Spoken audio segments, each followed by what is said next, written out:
We're only about 2 weeks into this new NBA season, and already there has been a lot of surprises. So in this video, I'm going to be ranking my top 5 biggest surprises so far this season. And so far there's been plenty, so there will be a lot of players and teams left off this list, but let me know if you guys want to see a part 2 to this video. And without further ado, let's just get right into it.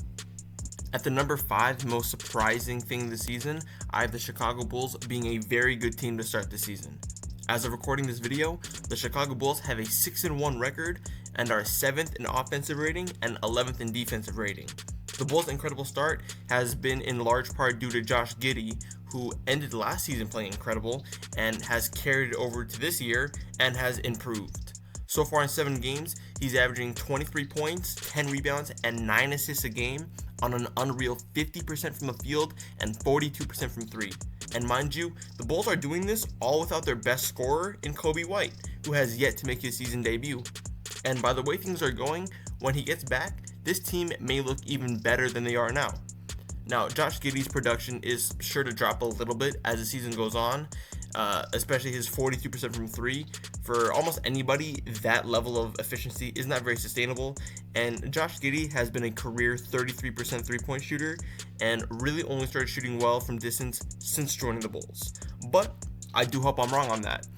Besides Josh Giddey making an all-star, maybe even all-NBA leap, they have a great offensive supporting cast in guys like Matas Buzelis, who's looking great in year 2, Nikola Vucevic, who has been criticized heavily since joining the team, but he's averaging 19 and 12 to start, and also Ayo Dosunmu being a very solid scorer, among a bunch of other great players, with their entire team shooting a combined 40.3% from 3 as a team. To put into perspective how crazy that is, if they maintain that level of three-point efficiency all year, that would tie them for the 11th most efficient three-point shooting team of all time, tied with, coincidentally, the 1996 Chicago Bulls. Now, this will probably not be sustained all year, but it definitely shows how good the Bulls are to start the season. At my number 4 spot, I have VJ Edgecomb looking like a clear Rookie of the Year so far. The 76ers have been elite to start the season, especially with a hobbled Embiid on a minutes restriction. Now, this has mostly been because of Tyrese Maxey playing out of his mind, but VJ Edgecomb has been absolutely hooping this season to start as well, averaging 19 points, 5 rebounds, and 4 assists a game on 47% shooting from the field and a ridiculous 44% from 3, easily looking like the best rookie this season, ahead of Cooper Flagg, and securing number 1 on the NBA's official Rookie of the Year ladder to start. Now, once Embiid is fully back from injury and off his minutes restriction, I would assume that VJ would be getting less touches and overall less production. But he's already looking like a vet in just 7 games. And on top of that, VJ Edgecomb has plenty of potential that the Sixers are going to try to develop, and he's also doing all of this as the number 2 option, which I think is even more impressive for a rookie. At my number 3 spot, biggest surprise, I have the San Antonio Spurs being an elite team to start the season without De'Aaron Fox. Now, obviously, Victor Wembanyama is carrying this team on both ends, averaging 27, 13, and 3 with 4.7 blocks per game. Now, Wemby is a little bit inefficient to start the season, but his numbers are still incredible without that. And he's led the Spurs to a 5-1 record to start as of recording this video, and right now is a surefire top 5 MVP candidate. And I'm sure Wemby's stats would look even crazier if it wasn't for the 9-point performance he had recently against the Suns. But that is just an off game, and Wemby's only 21, so I wouldn't say a performance like that means too much. And besides Wemby, the Spurs also have guys like Stephon Castle, who has been incredible, and Dylan Harper, who's emerged as one of the best rookies this season, really showcasing how good he can be as a third option. Now, once De'Aaron Fox returns from injury, Dylan Harper will most likely come off the bench, but I think that's a good thing for Dylan Harper, as he will be able to command that second unit, and maybe he'll still close games down the stretch. Pair this with elite role players like Jeremy Sohan, Devin Vassell, Keldon Johnson, and Harrison Barnes, this Spurs team is going to be looking scary for years to come, no doubt. At my number 2 spot, I have Austin Reaves.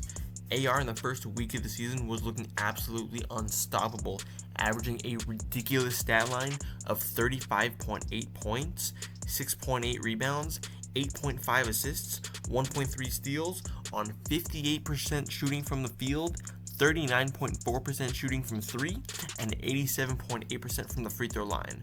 Austin Reaves has really shown to the majority of NBA fans that he can be a number one option. Now, if we count his whole season stat line so far, then as of recording this video, he's averaging about 31, 5, and 9, including a career high 16 assist game against Minnesota, where he also scored 28 points and hit the game winner. Arabia gets it in.